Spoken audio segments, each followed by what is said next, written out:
Hello, we're here with Ayanna Pressley, who is the incumbent Boston City Council at large. We're here to ask her two questions on Boston Public Schools. So the first question is, what do you believe is the current state of the Boston Public Schools? A, what grade would you give it now? And B, what grade would you give them when Marty Walsh started 4 years ago?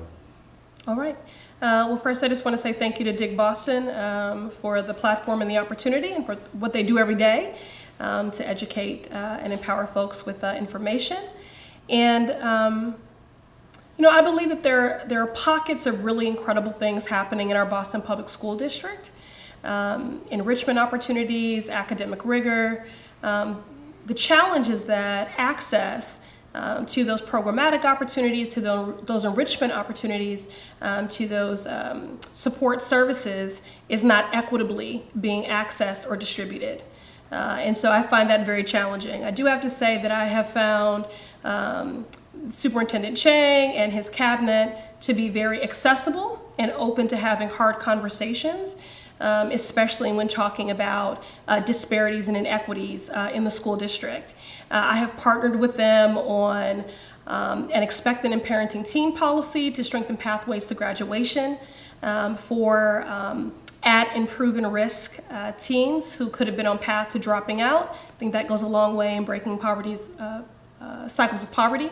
I've also partnered with Boston Public Schools to develop and see adopted as a part of their wellness curriculum a comprehensive sex and health education curriculum that includes increased access to condoms, that is medically accurate, culturally competent, age appropriate, and includes healthy relationships, which is critical because we are seeing an increase in intimate teen partner violence.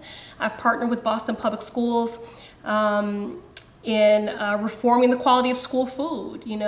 Due to growing food insecurities in our families, we know for so many of our children, their only opportunity for a balanced meal is at school.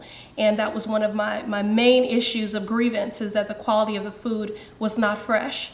And so I've worked closely with BPS, and I'm delighted that we've finally got a vendor for this school term that will be prioritizing health and fresh food, which I think is going to go a long way. And I've partnered with Boston Public Schools to host a movie screenings about a school that is an excellent trauma-sensitive informed model. The film is called Paper Tigers. And so, I have found them to be accessible, willing to have hard conversations about inequities and disparities, and then a steadfast partner on those issues that I have championed, ranging from sex ed to an expectant and parenting team policy and to improving the quality of school food.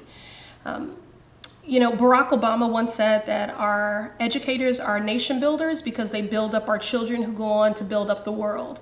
And so in that sense, I'm very grateful for our dedicated educators and every member of the school community, from the food service lunchroom man or lady to the custodians, to the paraprofessionals, which is another issue I've worked with Boston Public Schools on, and that's improving the transitions for our students receiving special education services. There's about 4,000 of them. So again, my frustration has been that there's a lot of good work happening, but we want to see that work be equitable and access to these enrichment opportunities, to these curriculums, to these activities, to these services, that they not be arbitrary or ad hoc. And that is why I have voted down the last 3 BPS budgets.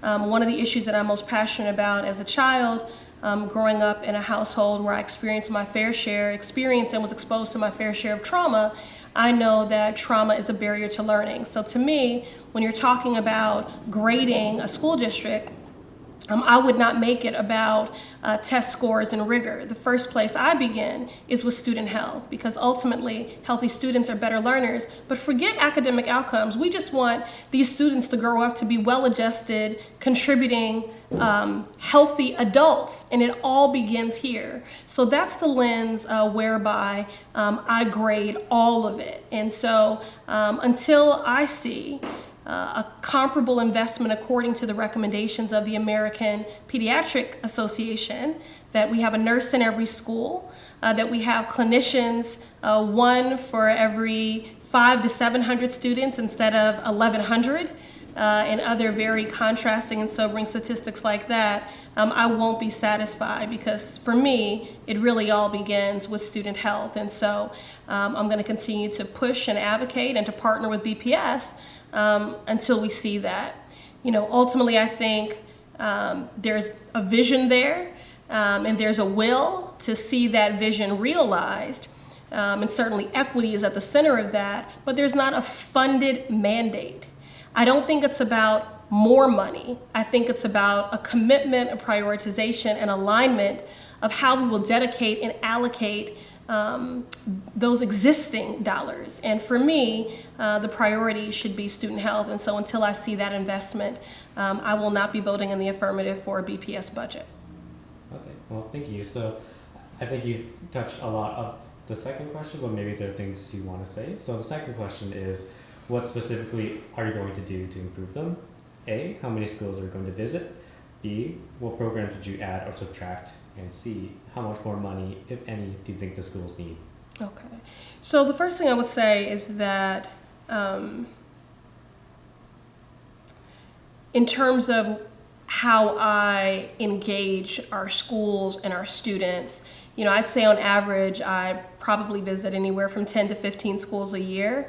But, what I take greater pride in, and what I will continue to do, is that I have engaged and empowered students as policymakers in these reforms. So whether it's the expectant and parenting teen policy, which I revised, which hadn't been updated since 1989, whether it's developing a comprehensive sex and health education curriculum, whether it's improving the quality of school food, or whether it's addressing the school to prison pipeline. More recently, I held evidence-based focus groups with 100 girls of color, representing every walk of life, every hue, from the ages of 5 to 17, to talk about the disparate impact on girls of color so far as policies that appear to be neutral and the impact that they're having. And so I empowered them as policymakers, and we will then be having a public hearing to go over these findings, and then we will be submitting that report to the Boston Public Schools.